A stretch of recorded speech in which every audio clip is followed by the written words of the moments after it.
the F1 Focus Podcast with MW Welman and Hendrik Verwoerd. Welcome back to Formula One Focus. My friend Hendrik Verwoerd is here to talk to us about the Saudi Arabian Grand Prix. Lots of action. And as usual, Max Verstappen right in the thick of it. Hendrik, welcome back. And what was your impressions of that first corner incident? Typical Max Verstappen, or was it in his case? Well, absolutely. I mean, it was quite clear that was going to happen once he lost the start. And I think Oscar Piastri also knew that if he did get a better start, he could pull in right next to Verstappen into turn one, the left-hander, and that Verstappen would probably pull the trick that he eventually did pull. Because that's the way he races. And on numerous occasions in the past, he's gone away with it, or he's forced somebody else into that situation and then complained about the situation, that somebody else, came through on the inside or overtook him on the outside, and he wasn't happy with that sort of thing. So basically, Verstappen tried to pull the same trick that he tried to pull on a number of occasions last season, and on the other occasions, people like Lando Norris was penalized in Austin, for instance, where he was forced wide and then took the shortcut and took the lead, and Max was very vocal about that. And eventually, if I remember correctly, in Austin, Norris got the penalty, and he got a 10-second penalty. And now this time the shoe was on the other foot, and Verstappen complained about it. I'm sorry, I've got no sympathy for that, because the fact is he's always been trying to play the game. And when he gets played, he doesn't like it. So I'm sorry for him, but that's the way it is. And Oscar Piastri has shown he's drawn the line in the sand. He said, "This is it. I'm not going to back off." And I think that bodes well for the rest of the season. I did say earlier on, before I think the season started, when we looked ahead at the season, I did say that I expect a number of incidents between Verstappen and whoever was trying to fight him for the lead or for any position. We've just seen one of those, and I think it's not the last one we're going to see this season. Yeah, well, like you said, he was Verstappen. Like you said, exactly the same happened in Austin last year. The only difference was Max was on the inside and Norris was on the outside, and now suddenly two rules. It's a different set of rules. Well, in Mexico, Max was penalized for that exact same thing. When he tried to go around the outside, he was penalized in Mexico. For doing the exact same thing that he did. You can't just go into a corner, come off the brakes, and think that because there's no room for you on the track, you can come off the brake, take the shortcut, and not be penalized. He was never going to make that corner on that line. There was absolutely nothing. I mean, the guidelines that the stewards use, and we don't see that. It's not published for the public, but the guidelines that the stewards use, and which was agreed upon by the entire Formula One field at the end of last season, was that once the overtaking car, in other words, in this case, Piastri, has his front wheel next to the mirror of the car that's being overtaken, that means that he's got the corner, which is exactly what happened when Piastri was as they went into the corner at the apex, saying that at the apex of the corner, when you are so far next to the car on the outside that your front wheel is next to its mirror, then that's your corner. And that's exactly what they did say. Was they only did they only gave him 5 seconds because it was the first corner of the first lap. And you have to be a little bit more lenient because of the fact that cars are so close together on the first lap straight after the start. You cannot, use the normal penalty for that. Later on in the race, Liam Lawson did get, for the same thing, a 10-second penalty, and that's the standard penalty for that. If you leave the track and gain an advantage, a lasting advantage because of that, it's a 10-second penalty. But I think there is an argument, and this is part of the debate at the moment, that the stewards should have the option of ordering the team to tell their driver that he's got to give the place back. They don't have the option at the moment, and that is because it was agreed at the end of last year, after those incidents between Norris and Verstappen, that it was agreed that it should be left to the team and or the driver to decide for themselves whether they're going to give the place back and then possibly risk a penalty or hope for the best after that. And so I don't know, 6 of one, half a dozen of the other. Should teams and drivers be ordered to give a position back? No situation is black and white. Racing is a dynamic situation. There are very few, if any, ever identical situations. So there's always going to be an element of doubt. Depending on what side of the fence you sit, obviously. It's quite clear on which side of the fence I'm sitting in this case. But it's the more I think the more penalties you start giving, the less we're going to see some hard racing. Last year in Mexico, for instance, I particularly look back to last year's race and to Austin last year before we went on air. In Mexico, Max physically pushed Norris off the track. He actually made contact with the car. So that is unacceptable, obviously. But in this case, did they make contact? I don't think they did make contact. I don't think Verstappen was physically pushed off the track. It's just that Piastri had the corner and Max should have backed off. Had he backed off, or maybe even given the place back after he'd taken the shortcut, arguably he could have then stayed close enough to get to Piastri. And I know dirty air is a factor, but he could have maybe stayed close enough to the race leader Piastri. We did see Piastri suffering a bad pit stop. He lost 1 second in his pit stop. That could easily have changed the order had Max been close enough. So it's easy to look back afterwards and say what should have done, the teams have done, and that sort of thing. But I think in this case, the better option would probably have been, and Jonathan Wheatley, in fact, was asked afterwards. He's the ex-Red Bull team manager who would normally be in a position to tell the drivers, because they work particularly closely with the regulations and things like the driver guidelines, the team managers. He's now team principal at Sauber, but he was team manager for Red Bull for something like 15 years, I think.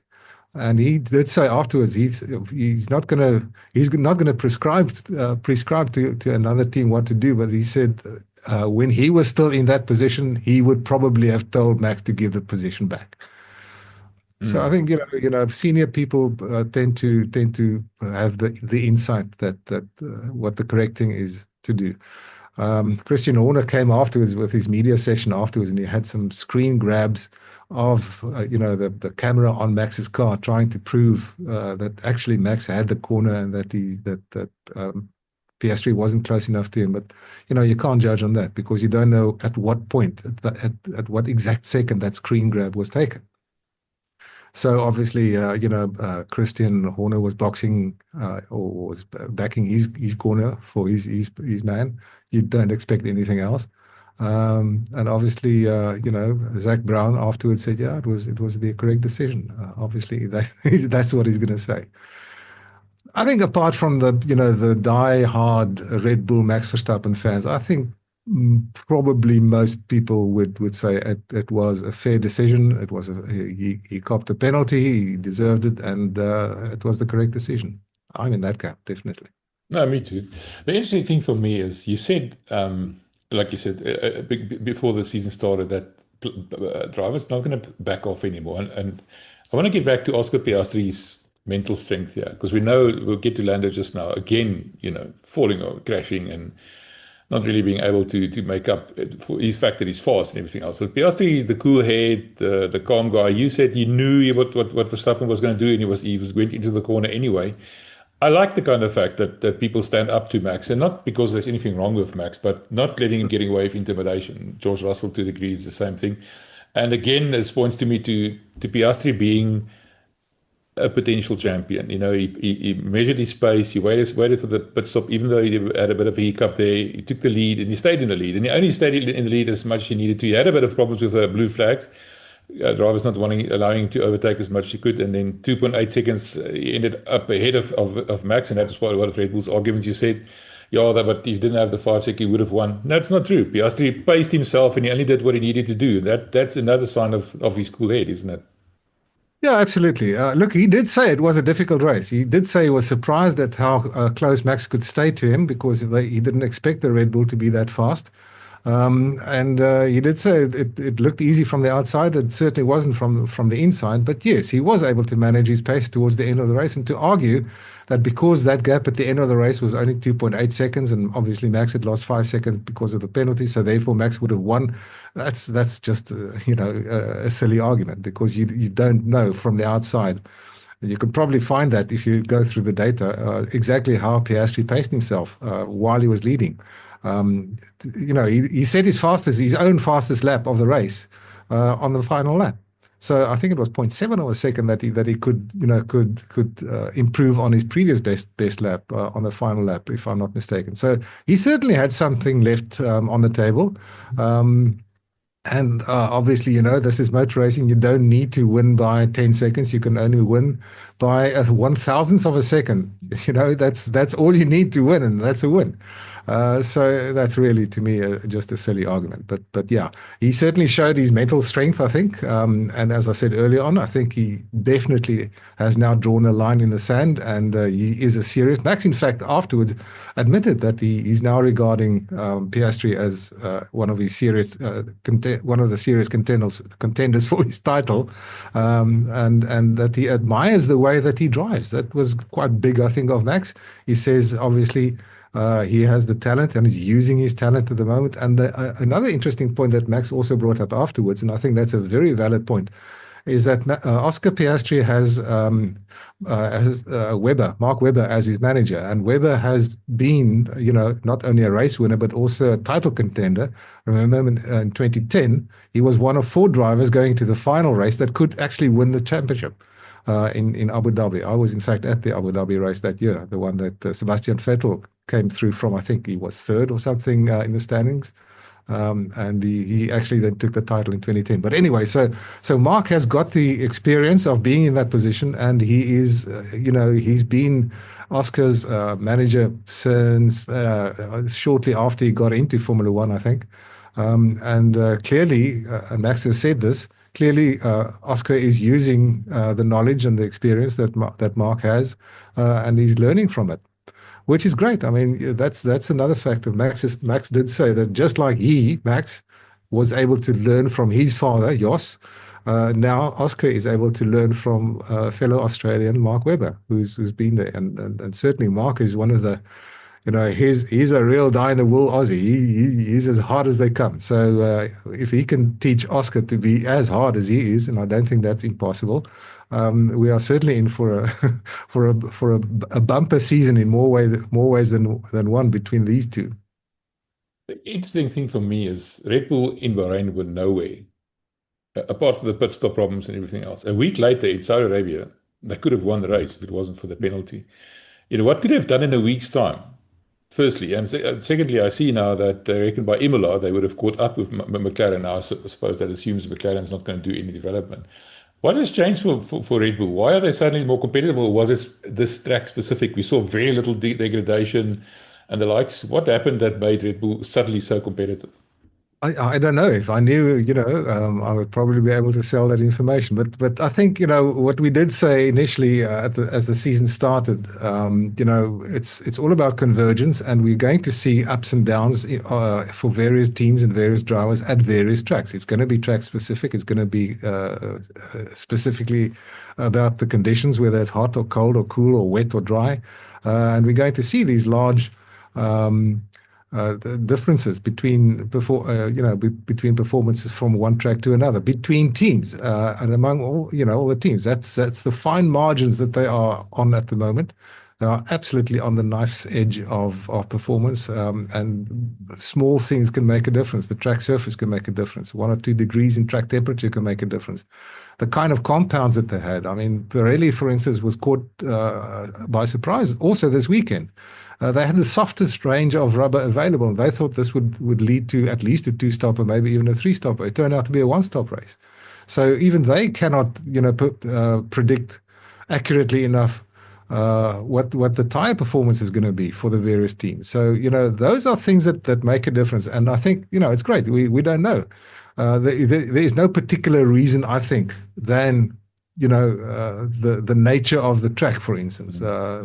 Max, I think, said, or somebody from Red Bull said afterwards, the nature of the track was their advantage because there were a lot of fast corners, not a lot of medium corners, a lot of fast corners and short corners or tight corners, and that apparently plays to the advantage of the Red Bull RB21. I'm not sure that I can see that. I'm not disputing it, but I can't see that necessarily, strong evidence of why they would be better this past weekend. I don't know that there's a definitive answer. I just think that we're going to see a lot more of that as the season progresses, where one weekend somebody is highly competitive, the next weekend look at Mercedes, where they were in Bahrain and where they were in Saudi Arabia. Look at the difference between the two Ferraris, for instance, where Charles Leclerc was able to finish on the podium, the first time for them in a Grand Prix this weekend, and Lewis Hamilton was nowhere, and he still doesn't have any answers. He's been having a very hard time. The margins of performance for these, at least the top 4 teams, are so fine, I think, that it makes a huge difference whether you get the setup right or whether you get your tire performance in the window, things like that. So to answer your question, I don't know. Yeah, well, talking about Ferrari, I mean, Charles Leclerc shot the lights out. I mean, that medium tire lasted so much longer than everybody expected. And like you said, it was there on merit. The concern is that Hamilton just not seemed to be able to gel with this car. I mean, and he looks a bit despondent, sounds a bit despondent. I know Fred Vassier said they're going to go back to the track and to the factory and sort things out. But I mean, this fairy tale is not going so well, is it? No, I think he seems to be getting more and more desperate about the situation, because in the past he would always have some kind of an answer, or he would always know at least where the problem lay. And once you know what the problem is, then you can probably find a solution. He doesn't seem to know where the problem lies, because even on various stages in this Saudi Arabian Grand Prix, he was competitive, and then he would not be competitive for a number of laps. Again, after that, it's got to do with the balance of the car. I think that's quite clear. Just on that, we discussed last week about the problem that Hamilton has with the braking of his, how he uses the engine braking of his Ferrari, that he's not used to the way that he needs to use it, because it was never necessary when he was using Mercedes engines, both at McLaren and at Mercedes. I have not really, been able to pinpoint anything particular about it. All I did was I just sort of sat down and think about it, and how engine. What I did say last week, if you missed it, I did say I couldn't understand what he meant. How do you use your engine braking for turn in to turn the car into a corner? I couldn't figure it out. I think, having thought about it, and hopefully if somebody watches and they can maybe give us a more accurate assessment about the whole situation. I just think it's the way that you drive a Formula One car. There's only 2 pedals. You've got the accelerator and you've got the brake pedal. And where one would classically think that if you in a racing car approach a corner, you hit the brakes very hard. You come off your accelerator, hit the brakes very hard, and then as you turn in, you start accelerating until you have full throttle as you hit the apex, and then accelerate out of the corner. What these guys do is they modulate the acceleration and the braking as they approach the corner. You're not off the one and on the other at any point. They tend to blend it. In other words, you're still braking while you're turning into the corner. And gradually you come off the brakes as you go through the corner and accelerate out of it. So you use both your feet at the same time when you go through a corner. And I think that is what he means, that while he's using his engine braking while he's turning into the corner, that is probably a technique that he's not used to, or exactly how he should modulate his braking by while he's turning in using the engine braking. And that is not working for him. I think, that again, this is just me sitting and thinking about it, but that's probably where we are.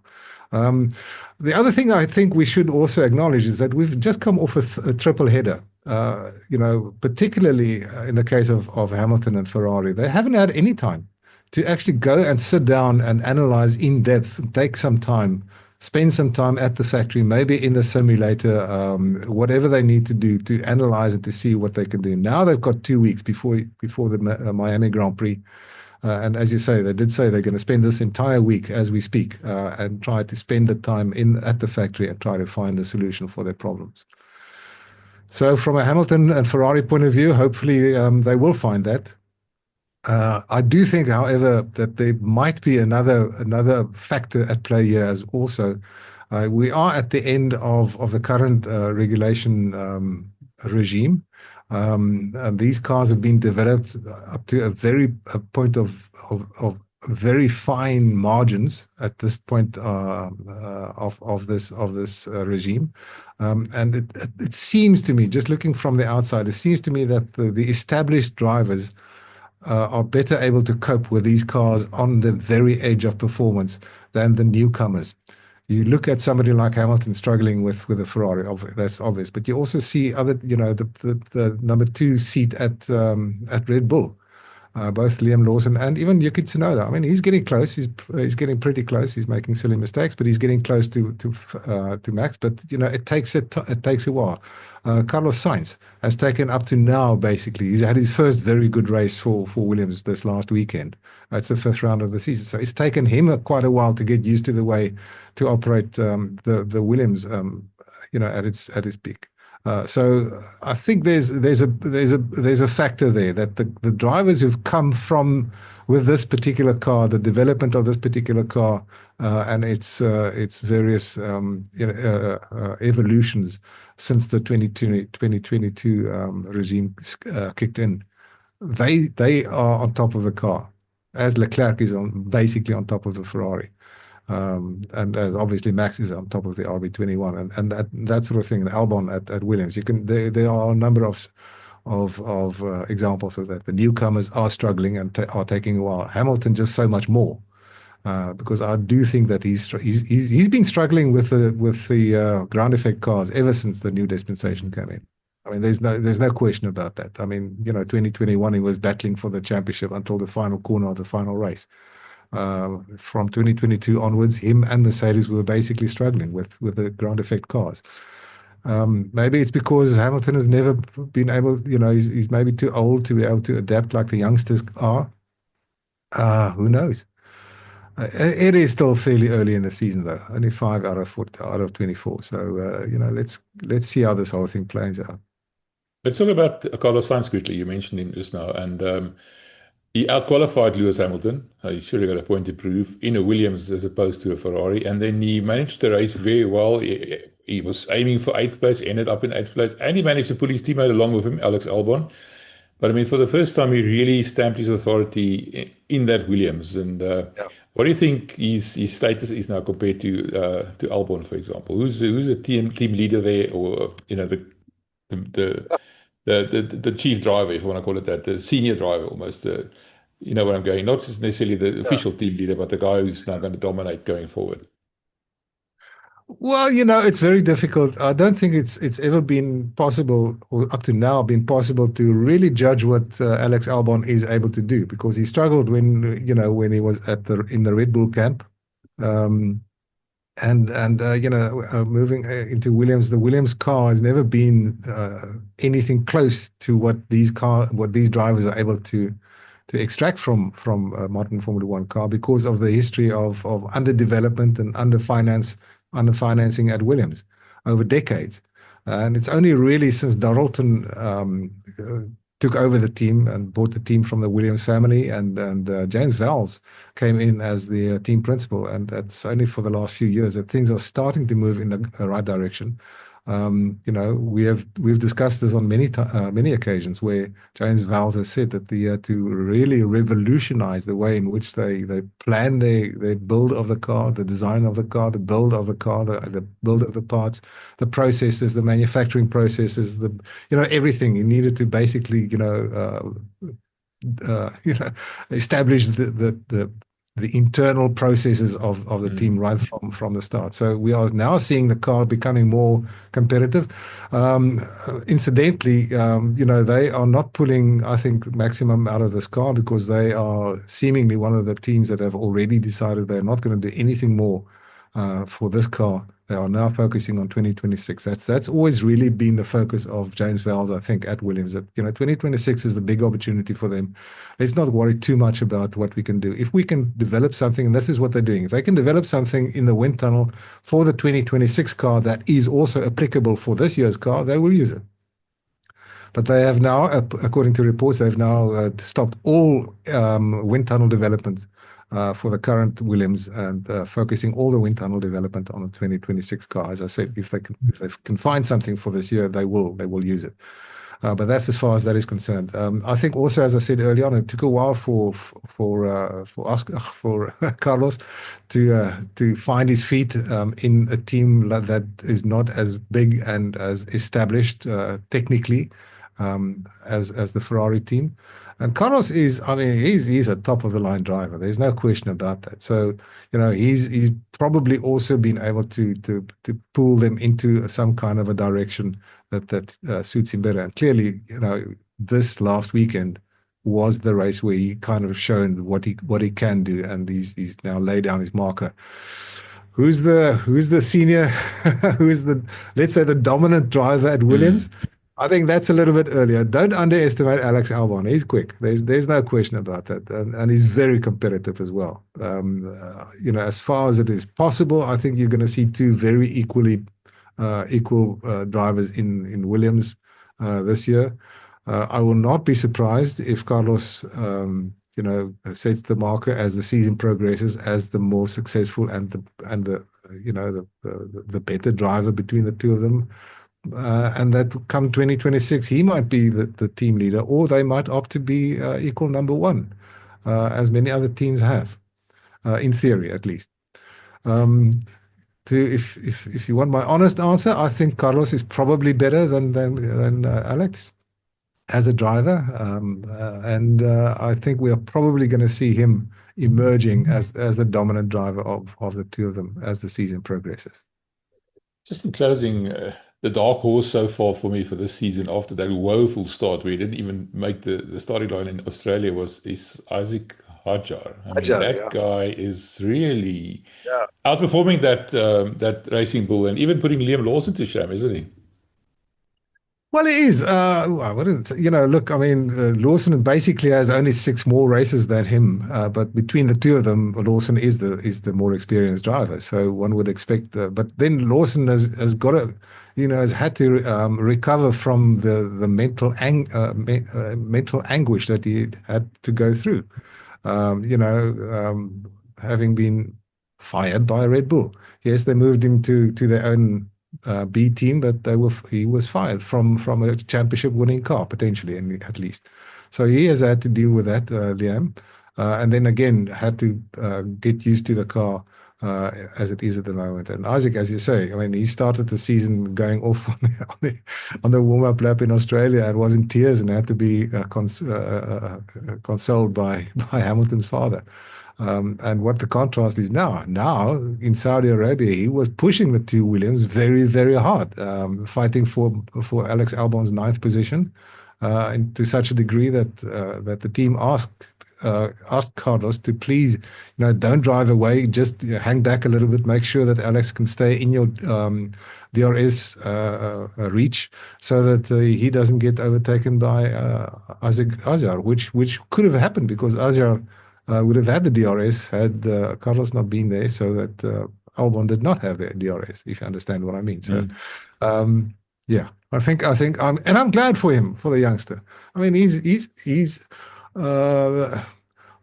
maybe half of African origin, so we are in Africa, and I think we need to kind of cheer for our fellow African Formula One drivers. And Isaac is as close as we have as an African driver. He's half French, half what is it? Algerian, isn't it? Algerian, that's correct. Yeah. So yeah, I'm glad for him, and I hope that the two of them, pull that team forward this season. That is a plucky little team. I have always liked them. So from the Minardi days, I've always liked that team. So, yeah. We haven't spoken about your favorite Lando Norris, though. No, what's there to say? No, I've come across to the Oscar Piastri camp now. You've convinced me. I mean, Lando's clearly doesn't have what it hang on. I didn't try to to convince you of that. No, you didn't have to convince me. The merits of the argument convinced me. The point is, Lando just keeps making mistakes. Every time the pressure is applied, Lando comes up short. He can be as fast as he wants to, but he's not cutting it. Apparently, what is the problem is that on the very, very edge of performance, the last milliseconds, the car tends to catch up Norris. That's what the team says. And that's what they are trying to work on. And he admitted afterwards that he's making the mistakes. He's making it very hard for himself. And he says he's got to improve on Saturdays, which is true. He's got to improve on his qualifying. And I find it just interesting that is the exact thing that Oscar Piastri said of himself at the end of last season. He said that I have got to improve my qualifying. I've got to work on my mental ability to deal with what qualifying entails. Because let's not forget, they've got one lap, and you've got to put in everything. You've got absolutely everything in qualifying, and that takes you onto a mental level that is not necessarily the same mental level that you need during a race of 50 odd laps. So, and that is exactly what Oscar did over the winter. He said so. He's now really, giving credit for him and probably Mark Webber's work, the work that they did together over the winter to try and get him on a mental level that he can qualify better and cut out the mistakes that he did make last year. And that is exactly what he has achieved, Oscar. And I find it now very interesting that this is exactly what Lando is saying he needs to do. He says, I've got to work on my qualifying. I've got to get Saturdays right. I'm okay during races, but I've got to. So maybe he should go and knock on the door of Mark Webber a little bit and ask him how he got Oscar to get himself mentally in a position where he can handle qualifying and Norris can't. So, yeah, as we've said on many occasions, he seems to be the more the driver that is mentally, I wouldn't say weaker, but more, not on the same sort of even keel level as Oscar is. So I think that's the difference between the two of them. You're trying to be diplomatic there. I hear you. But I think one needs to be fair, because I think it's very easy for us to sit on the sidelines and talk about what these guys have to do and what they don't do. Sort of thing, but just imagine I've had the opportunity on 2 occasions to sit in a passenger Formula One car. One was a 2-seater and the other one was a 3-seater. And I tell you what, it is unbelievable the violence of the G forces that work in you. I mean, and this is in a car with with a driver and a passenger, and in another case, a driver and 2 passengers. But the violence is just unbelievable. The grip, the acceleration, the braking, the cornering, the G-forces. And these guys they're racing and they're thinking and they're working out strategies and, at the same time. We should not underestimate the elite, how elite these sportsmen are. I have to make that point. It's easy to criticize, and we are fans. We are, it's our right to criticize and to give our opinions. But let's not underestimate what it takes to drive these cars at the edge, at the limit. Yeah, I hear you, and I agree with you. I mean, it's easy to. You don't realize what it's like. But I mean, you heard him on the radio after he crashed in qualifying. He called himself idiot again. That berating, and that's the problem. Yeah. Never Mark Webber's going to help him or whatever. He's too hard on himself. A champion needs to be tougher on himself, or tougher in that, mentally tougher than that. And I don't like that's the glass half empty, glass half full thing that we discussed the other day. And until he fixes that, he's not going to do anything. He's fast enough, but he's not a complete package yet. And I don't even know if he's got it. Well, I think Oscar might be, we disagree on this, Oscar might be slightly slower maybe, but Oscar's definitely stronger mentally and makes him for be the more complete driver, which is why I'm agreeing with you. He also has now 5 victories compared to Lando's 5 victories. He won 3 out of the 5 races this year so far, Oscar. Definitely on the front foot. I mean, there's no comparison between the two. 10% of the races that he started, he's won, Oscar. Exactly. Yeah. He's right up there. As we said earlier on, he's probably got 3 years less experience than his teammate. But it's still a long season, eh? No, sure. We've seen it talking about long seasons. Last year, this time, next race up is Miami. Is when McLaren made their statement and started dominating the balance of the rest of the season. Do you see anything or expect anything this at this Miami Grand Prix? I know Red Bull has got a couple of plans up their sleeves. Obviously, Ferrari, Mercedes were nowhere in Saudi Arabia. I'm sure they're gonna have a couple of plans. What are you expecting from Miami? Well, we still got 10 days to go, so it's. I'm not sure what the weather is going to be like. I think that is always going to be a deciding factor, whether it's very hot or just hot or very humid or not, whether it's actually going to be wet or not. I don't think I haven't seen any forecast for that. So that could play a role. What are teams going to bring to Miami technically? I think most of the top teams are trying to just refine their performances. I don't think that you're gonna see such a big step by any of them as we saw with McLaren last year. Because remember, last year they still had another year to go on the current regulation cycle. Now most of these teams have to just kind of keep up with the neighbors in terms of development, while at the same time keeping a bigger and bigger eye on the design and development of next year's car. So I don't expect a big step, but as I said, I think we can expect some fluctuations from one race to another between drivers and between teams. I would not be surprised if Mercedes comes out as one of the front runners in Miami. I'm not saying that I expect them to, but I won't be surprised if after a disaster of a Saudi Arabian Grand Prix, they could have one of their better races in Miami. This is just plucking something out of the air. What I'm trying to say is I think we must be prepared for some surprises during the course of the season, and Miami is probably not going to be an exception to that rule. Yeah, Miami, it's been, it broke Sergio Perez's back, remember? When he started on pole, Max started at 9th and Max lapped him. I mean, Perez was never the same after that race. Last year, Norris won that race, his first victory, if I remember correctly. And, that things went well from there on. So always an exciting race, always a lot to look forward to. I'm not a particular fan of the track, though, but still, it's an exciting race. And like you said, the conditions are always play a big role there. Anyway, Hendrik, thanks, man. Appreciate it. That was a lekker discussion. Next time. Absolutely enjoyed it. Talk to you again. The F1 Focus Podcast with MW Welman and Hendrik Verwoerd.